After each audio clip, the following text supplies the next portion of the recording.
सोनीपत जिले के आखिरी और जींद जिले से सटा भावड़ गांव 900 वर्ष पूर्व भिवानी जिले के काटावास गांव से आए कुछ लोगों द्वारा बसाया गया था। कालीरामन गोत्र की बहुतायत वाले इस गांव की गोहाना उपमंडल से 25 और जिला मुख्यालय से 60 किलोमीटर की दूरी है, जिसके कारण यहां बेटियों को शहर में पढ़ने जाने के लिए परेशानी होती है। पीएचसी, सीएचसी न होने के कारण बीमार होने पर नागरिकों में जानमाल के नुकसान का हमेशा खतरा बना रहता है। इन्हीं चीजों को लेकर 2022 में भारी मतों से जीत के साथ नंबरदारों के परिवार से सरपंच बने बिजेंद्र उर्फ पप्पू नंबरदार 2.5 साल से गांव में मूलभूत सुविधाएं देने के लिए भरसक प्रयास कर रहे हैं। पार्टी विशेष में विश्वास न रखने वाले सरपंच पप्पू नंबरदार सीएम नायब सैनी की खुशमिजाजी के फैन है और उनके सामने रखी गई महिला कॉलेज, पीएचसी निर्माण जैसे कार्यों को पूरा होने की उम्मीद रखते हैं। पप्पू नंबरदार कहते हैं कि अगर मुख्यमंत्री ने हमारी मांग को पूरा किया तो भावड़ ग्रामवासी उनके इस सहयोग को कभी भुला नहीं पाएंगे।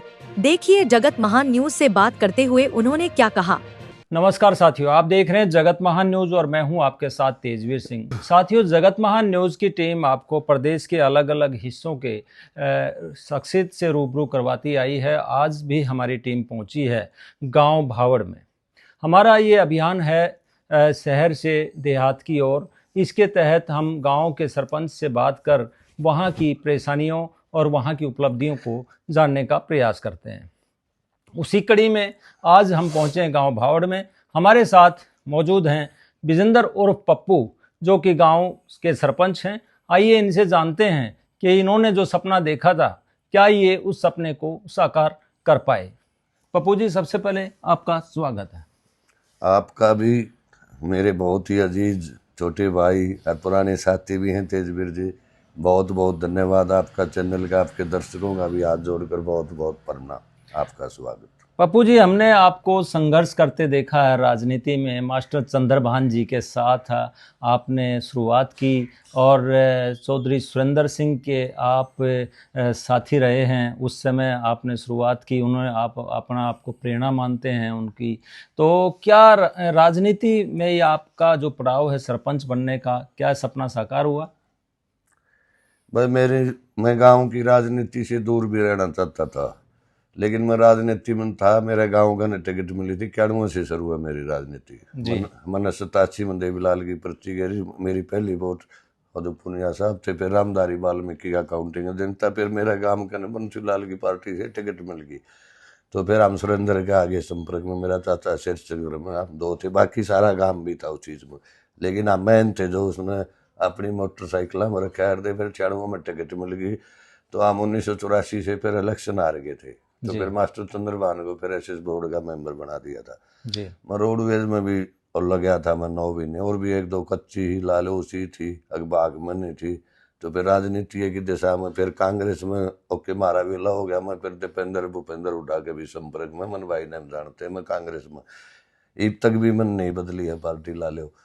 आपसे आपके बारे में जानकारी जो हमें मिली है उसमें इंदुराज नरवाल जो है कभी आपके साथी रहे और एक बार आप लोगों का आमना सामना जिला परिषद के चुनाव में भी हुआ था। वो आज एमएलए हैं, आज आप एक सरपंच हैं। क्या मानते हैं, आप गांव की सरकार चला रहे हैं, वो प्रदेश की सरकार चलाने में सहयोग कर रहे हैं? नहीं, बालू मेरा छोटा भाई है। मेरी माले गुरु जी इतनी बहुत ज्यादा इज्जत भी करता है बालू जी। बालू 10वीं में था जब मैं शेर सिंह इनके घर जान लगे थे। इनके पिताजी, इसका भाई था जब मारा गया जी, वो बड्डा, वो के नाम इंदुपाल जी, जब वो ब्लॉक समिति का मेंबर था 94 में बना था वो। तो 95 में बालू जब 10वीं क्लास में था। मेरा लाडला भाई है, छोटा भाई है, उसके कर्म में थी। मन ने भी पूरी मदद करी है, बल्कि जब उपचुनाव हुआ उसका मेरा कड़ में दर्द था, यहाँ मेरे को डिश में प्रॉब्लम थी जी, तो उसकी पूरी जी जान से मदद करी। आपने जिस प्रकार से जीवन में राजनीति में जो मेहनत की है, लोग भी सोचने लग गए थे कि इनका भी कुछ होगा क्या। उसी प्रकार से इंदुराज का भी जो है 18वें नंबर पे नाम था, लेकिन आखिरी समय में उनका नाम आगे आ गया, वो विधायक बन गए और आप सरपंच बन गए। ये इस दौर में कितना संघर्ष करना पड़ा? संघर्ष तो लंबा होया जीवन में। जैसे जब तो न्यू थी, हमने गांव का एमएलए बना, फिर एक मेरे गांव की हमने एक चेयरमैन भी गांव ने मेंबर बना दी थी। हम फिर रमेश कौशिक जी का आज भी मैं शान मानता हूँ, उनने हमारे को झोली करी थी मंदिर मेरे काका शेर सिंह जो एक सरपंच है जी तो उसने मांगी दे दी थी, हमारा वो कोई चाह भी नहीं पी रमेश कौशिक ने। जी वह भी चलो ठीक है, लेकिन उसने थोड़ा मतलब गांव हैंडल नहीं कराया, गांव नाराज हो गया तो हमने दोबारा फिर संघर्ष करना पड़ा। फिर मेरा चाचा शेर सिंह और 9 में बना फिर सरपंच, मैं 9 में बालू का गेला रह गया तो जी 5 से 9 का टर्म था। तो न्यू में फिर चंद्रभान नहीं जीतने पाया, न्यू करके गांव भी उल्टा रहेगा ना। तो हमारे गांव में भी हमने भी राजनीति का प्रवेश जितना भी हो सके हमने भी करवाया। जब हम बाहर घूमने लगे तो दक्षी गंगाना न्यू आपके गांव में गंजा आकर दे न्यू कहा दे बोर्ड भी विरोध दल के मैं क्या। तो फिर वो ऐसे बोर्ड का मेंबर बनया, भाई बोर्ड ने भी इलेक्शन लड़िया, बड़ी हार जीत हुई, वहां से मेरे गांव का भी नाम आया। हमारा भी एक न्यू सपना था भाई गांव का नाम भाई चंडीगढ़ लिखा जाए कभी न कभी, कोई भी भाई बनो, हमने उस चीज से भी कोई दिक्कत नहीं। सरकारी नौकरी भी लगे, हाँ मैं दो, लेकिन सरकारी नौकरी का लोग सपना देखते हैं, आप छोड़ के आगे। बस वरान घूमन फिरन में एक लोग का समाज से जुड़े भाई, दुख सुख में आना जाना, किसी की अदली बदली मन पहले भी खूब काम करवा रखे हैं। मेरे पास तक कोई ना 2 रुपया का किसी का लेन देन, ना मेरा पर्सनली आज तक किसी के साथ भी झगड़ा। और मेरे सभी जो भी राजनीतिक पार्टी है मेरे सबके साथ संबंध है, सब मेरा ब्याह वाणम दुख सुख में आऊँ, मैं भी सबका जाऊँ, चाहे कोई किसी पार्टी में हो। आज तक भी मेरी किसी से भी कोई झगड़ा नहीं हुआ। लाले 30 साल हो गए होंगे मैं राजनीति में, कम से कम जी 27-30। सरपंच बन गए तो अब क्या संतुष्ट हैं अपने कार्यों से, और क्या कार्य करवा पाए आप? कार्य तो 1-1.5 साल तो हमारी पावर कम थी जी उसके बाद फिर हमने जो ही पावर बढ़ी तो कामा में वो हमने तेजी भी कर दी। जी मैंने जो हर एक फील्ड में काम कराया गाँव में, जैसे स्टेडियम में इंडोर जिम धरवाया, उसमें 2-3 AC लगवाए, पंखे चलू। जी तो दोनों स्कूलों में कराया। मेरे एक मैं मुख्यमंत्री से भी मिला, मान लो कई कामा खातर। दो स्कूल के मुख्यमंत्री ने मेरे 98,66,000 रुपये हाल में मंजूर हैं, 4 दीवारी के 4 कमरे के। जी लेकिन उनका टेंडर नहीं होया हमारे ख्याल 10-20 दिन में, और न्यू कहते भाई सरकार ने बजट नहीं डाला है तो आपके पहली किस्त में आ जाएंगे। जी तो एक मेरे CH या PHC की बड़ी समस्या है। मेरा गांव शहर से 25 किलोमीटर दूर पड़ता है। जी मैंने मुख्यमंत्री जी से 3-4 बार रिक्वेस्ट भी कर ली थी, ये समस्या है, उन्होंने मेरी बात को भी सुना। अच्छा और वो नंदगढ़ आए थे, मैंने 4थी बार फिर एप्लीकेशन दी थी, मेरे गांव के 14-15 काम मांगे। 19 तारीख को आए थे मुख्यमंत्री, दोनों मुख्यमंत्री थे मेरे, अच्छे ही मिला गया नंदगढ़ के, मेरा बावड़ गांव उनका नंदगढ़। उम्मीद है कि मुख्यमंत्री जी PHC देंगे हाँ देंगे, मैंने उम्मीद है। जो अब लेटर है मेरी यूके शुक्रवार को CMO से भी मीटिंग थी, मैं CMO सोनीपत, एडिशनल CMO और वीरेंद्र नयन है जो डील कर रहे हैं, मैं उनसे मिल कर आया हूँ। जी तो उन आबादी बुद्धि की बात हुई है। मैंने कहा भाई मेरी 2-4 हज़ार की घाट बात भी रहे तो मेरी आप जो सच्चाई है वह लिख के भेज दो। जी मैं मेरे 4-5 गांव है, गढ़वाल है, बावड़ है, भाई निजामपुर है, भाई इनकी यह समस्या सही की समस्या है, तो मैं मुख्यमंत्री आगे हम हाथ पांव जोड़ लेंगे तो कुछ उम्मीद बंधी हुई 50-60% लग सके। और बहुत जरूरी है जी, मतलब शहर से दूर करके। ज़्यादातर पार्टियों में देखने को मिलता है कि विपक्षी पार्टी की विचारधारा से मेल खाता अगर सरपंच है तो वहाँ काम नहीं किए जाते या उस हल्के में काम नहीं किए जाते। लेकिन अब सरकार ने जो बाकी जो हारे हुए हल्के हैं उनमें भी अब विधायकों की जिम्मेदारी, मंत्रियों की जिम्मेदारी लगाई है। क्या उम्मीद लगती है कि लोग, ये पार्टी जो है भाजपा जो है, इस तरह का भेदभाव ना करते हुए विकास कार्य करवाएगी आप लोगों के? नहीं, हम भी कम है याद जी, तो हमने पार्टी से, जैसे मुख्यमंत्री से पार्टी से भी कोई गणना नहीं। जैसे हम सरपंच बन गए, हम भी सबके सिर गए हो गए ना, मैं गणा फिर इस चीज में विश्वास, क्यों हम भी तो मतलब लाले जनप्रतिनिधि। बिल्कुल जनप्रतिनिधि हो गया। तो हमारा आंदोलन मुख्यमंत्री के लिए हुआ था, हमारी पावर खोल दे तो सैनी साहब का, इसका मैं तो बल्कि मैं जो ब्लॉक का भी अध्यक्ष हूँ अपना, जो कथूरा यूनियन का है। अच्छा तो जब डांडा साहब ने हमारे ये खोल ले तो उसका धन्यवाद करके आया, हमें ये भी धन्यवाद कराया। बल्कि एक मीटिंग थी हमारी तो कि CM साहब गेल पंचकुला, तो वहाँ CM साहब ने हमारा कुछ नहीं कराया। हमने थोड़ा दुख सा आया भाई, मतलब इतनी दूर बुलाई को, इनको मतलब और पावर सावर थोड़ी घनी और देनी चाहिए थी। जी तो पीछे कुरुक्षेत्र खोली तो हमने उसका धन्यवाद कराया, डांडा साहब का भी, CM का। तो हम काम करेंगे तो कर दिए कम से कम। चलो मैं जितना भी पैसा आवे है जिस हिसाब से है, तो हमारे जहाज को MLA नहीं, हमने दिक्कत है, हमारा बजट कम देवे सरकार। मतलब जो चंडीगढ़ बुला के लठ मारे थे उसका दर्द कुछ कम हुआ? उड़ा भी था, मैं उससे चीज में था, कम हुआ उसका? ये तो हम भी नहीं माने, राजनीति में होता रहता है, होता रहता है। वो थोड़े हिलाले कट्टर जी का ज्यादा घमंड था, ये थोड़ा नरम है, ये तो उनका पर्सनल व्यवहार के ऊपर भी है बात। जी मतलब मुख्यमंत्री का व्यवहार ठीक है। हाँ, हम इसका ठीक लगा हमने, वहाँ मुलाकात भी हो जाती है। अरे काम तो कागज चल रहे हैं मेरे, जो 10-15 कागज जो बता था उन PHC का, एक महिला कॉलेज का भी चल रहा है मेरा, एक ITI का चल रहा है मेरी, 5 गोर आएंगे तो मनंद कर दिए थे जी। एक 11 गोर है मेरी, आड़ भी एकदम रह रही है, न्यून बम्बे तक बन गई, न्यून आगे ले जवाना तक जी। और भी उसमें कई काम है, लाइब्रेरी वगैरह का, स्कूल के हैं दोनों आगे। प्रत्येक गांव के अंदर एक समस्या रहती है पानी निकासी की, हाँ। पीने के पानी की। हाँ। दोनों की स्थिति क्या है आपके गांव में? पीने का पानी तो हमने 2013 में दीपेंद्र भाई साहब पे, मेरा चाचा सरपंच था सिरसंग, हमने मिलकर वो लगवाया था। दीपेंद्र का हम इस चीज़ के लिए बहुत धन्यवाद भी करा है। मेरा जो 18 किलोमीटर दूर से लाइट आ रही कतूरे से, बहुत ज़्यादा परेशानी थी जी।